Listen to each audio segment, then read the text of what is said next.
परंतु बेळगाव आणि कारवारमध्ये जे मागच्या 2-3 दिवसापासून ज्या घटना चालू आहे हे जर बघितलं तिथं मराठी आता आपल्या राज्याला मराठी भाषेला अभिजात भाषेचा दर्जा दिला, या सगळ्या गोष्टी मराठीच्या होत असताना बेळगावमध्ये ज्या पद्धतीनं आताच्या घडीला कर्नाटक सरकार किंवा त्या भागामध्ये मराठी बांधवावर अन्याय होत आहे, या सगळ्या गोष्टी होत असताना महाराष्ट्र सरकारने आपली भूमिका स्पष्ट केली पाहिजे। मी तर म्हणेल या बेळगावला केंद्र शासित प्रदेश केला पाहिजे, अशा प्रकारची भूमिका जर राज्य सरकारने घेतली तर आम्ही या भूमिकेला पाठिंबा देऊ। परंतु आताच्या घडीला ज्या पद्धतीनं बेळगावमध्ये मराठी भाषिकावर अन्याय, अत्याचार, मुस्कटदाबी होत आहेत, मात्र त्याच्याविषयी शासनानं भूमिका स्पष्ट केली पाहिजे आणि बेळगाव हा केंद्र शासित प्रदेश झाला पाहिजे, अशा प्रकारचा प्रस्ताव केंद्राला पाठवला पाहिजे, अशा प्रकारची आपल्या माध्यमातून मी सरकारला विनंती करतोय। आम्ही या ठिकाणी जेव्हा मी मुख्यमंत्री होतो त्यावेळेस केंद्रीय गृहमंत्री अमित शाह साहेबांनी देखील एक बैठक घेतली होती आणि कर्नाटकच्या मुख्यमंत्र्यांना देखील त्या ठिकाणी बोलावलं होतं आणि काही गोष्टी त्यामध्ये हे सुप्रीम कोर्टामध्ये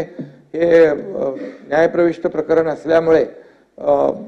केंद्रीय गृहमंत्र्यांनी याच्यामध्ये इंटरव्हीन केलं होतं, हस्तक्षेप केला होता आणि कुठल्याही परिस्थितीमध्ये मराठी भाषिकांवर अन्याय होऊ नये अशी भूमिका त्यांनी देखील घेतली होती। त्यामुळे या प्रकरणाला वाचा फोडण्याचं काम आपल्या सरकारने देखील केलंय, केंद्र सरकारने देखील त्यामध्ये हस्तक्षेप केलाय आणि मला देखील या प्रश्नाबद्दल जिव्हाळा आहे, कारण मी देखील तिकडे त्या लढ्यामध्ये त्यावेळेस 86 साली तुरुंगात होतो आणि तिथल्या मराठी भाषिकांच्या बद्दल जी काय बाळासाहेबांची, हिंदुहृदय सम्राट बाळासाहेबांची जी भूमिका आहे ती भूमिका आमची आहे आणि आमच्या सरकारची आहे। त्यामुळे या ठिकाणी जो काय अन्याय झालाय त्यासाठी मी कर्नाटक सरकारचा तीव्र शब्दात या ठिकाणी निषेध करतो, धिक्कार करतो। एक दिलाने तुमच्या पाठीशी आहेत आणि जोपर्यंत बेळगाव, कारवार, निपाणीसह आमचा संयुक्त महाराष्ट्र तयार होत नाही तोपर्यंत हा लढा सुरूच राहील, अशा प्रकारचा निर्धार या ठिकाणी मी व्यक्त करतो। आज या निमित्ताने एक अजून गंभीर विषय मला मांडायचा आहे की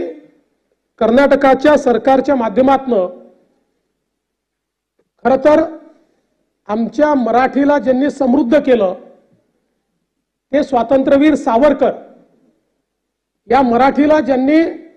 प्रमाण भाषेचे अनेक शब्द दिले ते स्वातंत्र्यवीर सावरकर,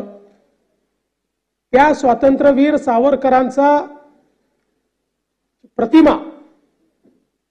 बेळगावच्या विधानसभेमध्ये लावण्यात आली होती। तिथले कर्नाटकचे मंत्री प्रियांक खरगे यांनी नुकतीच घोषणा केली आहे की आम्ही बेळगावच्या विधानसभेतनं स्वातंत्र्यवीर सावरकरांची प्रतिमा काढून टाकू। तुझं साठी मरण ते जनन, तुझं वीण जनन ते मरण असे म्हणणारे स्वातंत्र्यवीर सावरकर देशाच्या इतिहासामध्ये 2 वेळा काळा पाण्याची शिक्षा झालेले एकमेव स्वातंत्र्य सेनानी असलेले स्वातंत्र्यवीर सावरकर, या देशाचा मानबिंदू असलेले स्वातंत्र्यवीर सावरकर आणि माय मराठीची सेवा करणारे स्वातंत्र्यवीर सावरकर यांचा फोटो काढून टाकण्याची जी कृती आहे या कृतीचा देखील या ठिकाणी आम्ही निषेध करतो आणि मराठी बांधव आणि देशभरातले राष्ट्रीय विचारांचे लोक या कृतीचा निश्चितपणे निषेध करतील हे देखील नमूद करतो। पुन्हा एकदा कर्नाटकातल्या मराठी माणसाच्या पाठीशी आम्ही ताकदीने उभे राहू हा निर्धार व्यक्त करतो आणि